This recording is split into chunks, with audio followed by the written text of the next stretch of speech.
یہ آکاشوانی سری نگر ہے. اب آپ طارق احمد سے خبریں سنیے. لیفٹیننٹ گورنر منوج سنہا نے کہا ہے کہ جموں بھارت کی قومی یکجہتی اور غیر منقسم ثقافتی دائرے کی مالا مال علامت ہے. انہوں نے ان باتوں کا اظہار J D A park Ram Vihar Jammu میں عظیم مجاہد آزادی نیتا جی سبھاش چندر بوس فلیگ پوائنٹ کا افتتاح کرتے ہوئے نیز قومی ترنگا لہرانے کے بعد ایک تقریب سے خطاب کرنے کے دوران کیا. واضح رہے کہ نیتا جی نے انڈومان اور نیکوبار جزائر میں بھارتی زمین پر 82 سال قبل دسمبر کی 30 تاریخ کو ترنگا لہرانے کا تاریخ ساز کارنامہ انجام دیا تھا. غورطلب ہے کہ اس فلیگ پوائنٹ کا قیام سبھاش چندر بوس کو خراج عقیدت ادا کرنے کی غرض سے عمل میں لایا گیا ہے. جل شکتی جنگلات اور ماحولیات کے وزیر جاوید احمد رانا نے کہا ہے کہ شہریوں کی شکایات کا مؤثر اور شفاف طریقے پر ازالہ کرانا موجودہ حکومت کی اولین ترجیحات میں شامل ہے. جموں میں ڈسٹرکٹ ڈیولپمنٹ کونسل کی ممبر شمیم بیگم کی سربراہی والے وفد، پیٹ سوسائٹی جموں کشمیر کے chairman retired colonel Rashid Ahmed سمیت جل جیون مشن سے وابستہ ٹھیکیداروں کے ایک وفد نے متعدد معاملات کو موصوف وزیر کی نوٹس میں لایا. وزیر نے متعلقہ افسران کو ہدایت دی کہ وہ ضوابط کے مطابق فوری طور پر جائز معاملات حل کریں. بڈگام کے district magistrate doctor Bilal Mohi Uddin but نے بھارتیہ ناگرک سرکشا سنہتا 2023 کی دفعہ 163 اور قانون نافذ کرنے والے اداروں سے معلومات کی بنیاد پر ضلع میں موبائل فونز پر ورچوئل پرائیویٹ نیٹ ورک کی خدمات کو دوبارہ کی مدت کے لیے 2 ماہ کی مدت کے لیے معطل کرنے کا حکم دیا ہے. حکم نامے میں ضلع کے سینئر سپرنٹینڈنٹ آف پولیس کو ہدایت دی گئی ہے کہ وہ حکم نامے کی مؤثر تعمیل کو یقینی بنائیں، جبکہ عام عوام سے بھی بھرپور تعاون کی اپیل کی گئی ہے.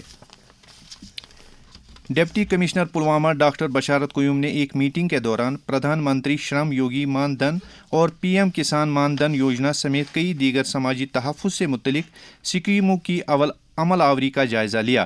ڈپٹی کمشنر نے افسران کو ہدایت دی کہ وہ زمینی سطح پر اسکیموں کی عمل آوری کے دوران غیر محفوظ اور کمزور طبقات کی اور خصوصی توجہ مرکوز کریں تاکہ سرکار کی فلاحی اسکیموں کی رسائی کو ایسے لوگوں تک یقینی بنایا جا سکے.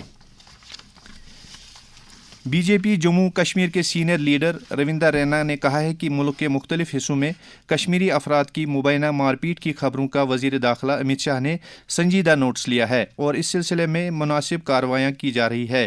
آکاشوانی نیوز سری نگر کے ساتھ بات کرتے ہوئے انہوں نے کہا، جیسے ہی میڈیا اور سوشل میڈیا میں یہ خبریں گردش ہوئی، ملک کے ہوم منسٹر امت شاہ صاحب نے فوراً اس کا نوٹس لیا اور تمام سٹیٹس کے جو ڈی جی پی صاحب ہیں پولیس کے اور سٹیٹس کے چیف سیکریٹری صاحبان کو یہ سخت ہدایتیں دی گئی ہیں کہ کسی بھی جموں کشمیر کے سٹیزن کے خلاف کوئی نافرمانی، کوئی بدتمیزی، کوئی ہراسمنٹ نہیں ہونی چاہیے.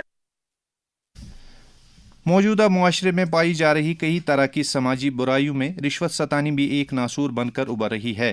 رشوت خوری کا قلعہ کما کرنے کے لیے جہاں اینٹی کرپشن بیورو اپنی کارروائیوں کو جاری رکھے ہوئے ہیں، وہیں اس میں عوامی تعاون بھی نہایت ضروری ہے.